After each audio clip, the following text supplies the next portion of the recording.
You make the transition between saxophone over to piano? Well, that's an interesting story. So what happened was when I was in the 7th grade, I started on saxophone, 8th grade with saxophone. My little brother broke the saxophone thing. It was like a little thing on the saxophone. He broke it. And I was like out of commission for a minute. So I started playing more piano. Now, had you already Wait. At the Coleman School, I played the drums. I was the drummer in the group. So I put down the saxophone, started playing drums at the Coleman School. And I did that for like a whole semester, a whole year. I was the drummer. And then I think in the 9th grade, somewhere in the 9th grade, late 9th grade, early 10th grade, I picked up the bass. I was playing upright bass. Okay. Now, had you had lessons? You just Never. picked it up and could Just do picked it up. Just picked it up. And I went to Joseph Same with Thayer. drums? Yeah, I never played the drums Same with before. drums. Yeah, I just, the teacher said, go like this. And I did like that. And he was like, yeah, that's good. Man, you're a natural. And I was like, I am? Okay. So played the drums. I don't think I ever told anybody I played the drums. My students will flip out to hear that. Yeah? Because I always tell them. Flip out to hear a lot of Yeah, stuff. because I always tell them I hate playing the drums. Really? I always tell them that. But I played the drums for a whole semester.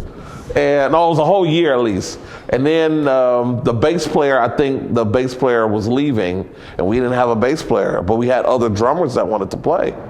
So you just transitioned over. So I to just bass. picked up the bass. But all the time, my buddy Donald is killing the game. He's The one from Nicaragua. this is my partner. And he is killing the game. So I'm constantly, man, show me how you did that. And I go home and learn all 12 keys. Hey, Donald, look. Now, did you ever have piano lessons? No. Not at first. Okay. So everything I knew, I have to tell you that. So what happened was, the bass was my 9th grade, 10th grade, I started getting serious about it. By the middle of my 10th grade year, I'm starting to really, really get gigs. Like people are starting to notice that I can play this bass.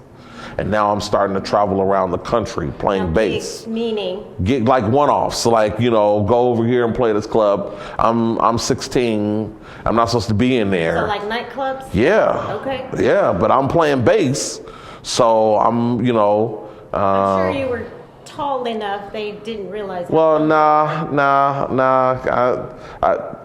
There's a picture of me playing with Wynton Marsalis somewhere on the internet. I saw it recently. And how old were you when you played with Wynton Marsalis? I think I was 16. There's a picture of me up there. And anyway, so there's, you know, that was my thing. So I got really good at it. But all the while, I'm playing piano. I'm playing piano at the church. I'm playing a lot of piano. Okay, so what I know wasn't just self-taught, though. I'm learning from that person and that person. I'm a hodgepodge. So you're observing? I'm not just observing, I'm absorbing. Right. Okay. But you didn't have official lessons yet. Nah, not yet. Figuring Not it out yet. yourself. Not yet. Doing it at church. And then, when I was 17, I met a guy, his name is Kenny Kirkland. And anybody that knows Kenny Kirkland knows that he's a piano god. There are a couple of piano gods. One of them's Art Tatum. One of them is Oscar Peterson. And to me, another one is Kenny Kirkland.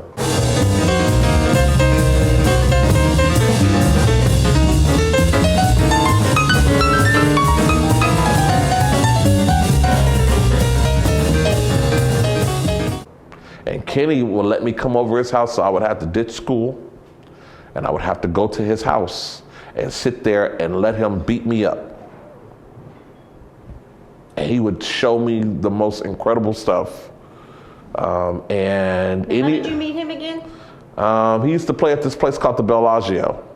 Okay. In West Hollywood, or was it in Hollywood? Were you playing there? No. You just went there. I went to go see a piano guy. Okay. And that was him. Yep. Well, how'd you meet him? I walked up to him. Hey, my name is Marcus.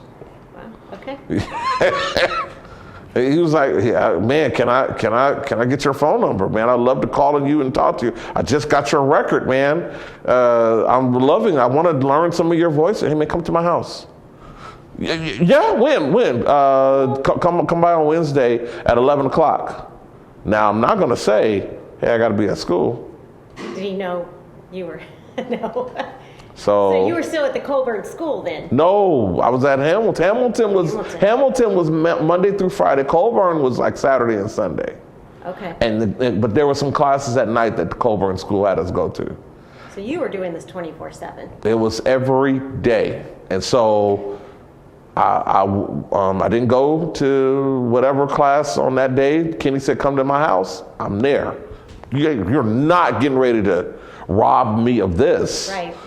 So I go to Kenny's house and I sit there. I mean, it must have been maybe 12, 14, 15 lessons that I studied with this guy. And he showed me some of the most incredible stuff that I show my students to this day. Really? To this day. Now, what was his response to your skill at that time? I don't think that he would have been fooling with me if I couldn't play. Like, you got to already, you know. He wouldn't have wasted his time. Yeah, no, he's not that cat. Like, he was a nice guy, and I think we did more talking about other things than music.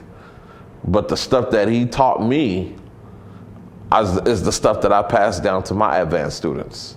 So he was a mentor? More. He was a piano guy. Right. So how long, are you still friends with him? No, he passed away. He passed away in 97, 98, 97. Were you friends with him till the end of his life? Yes. You know? You just learned from him. Well, Kenny Kirkland was an incredible guy. He was incredible. So, but that's kind of what happened on the piano side. So I was already advancing on the piano, and then I jumped over a whole bunch of people by studying with this guy. So I could already read the music. I can already do that stuff. And I was already in the top jazz band. At the Hamilton, I was playing piano. At the Coleman School, I was playing bass. In the world, I was playing bass. With Kenny, I was playing piano. So it was like, at the church, I'm playing piano. So it quickly right. became your main It's the thing. I'm making money at this thing, but I'm also studying here. I'm doing this, so I'm engulfed in it. I think it didn't really change over. It didn't change over for me until I got accepted on a full ride to a place called Northridge. And when I got into Northridge, I noticed that something is completely wrong.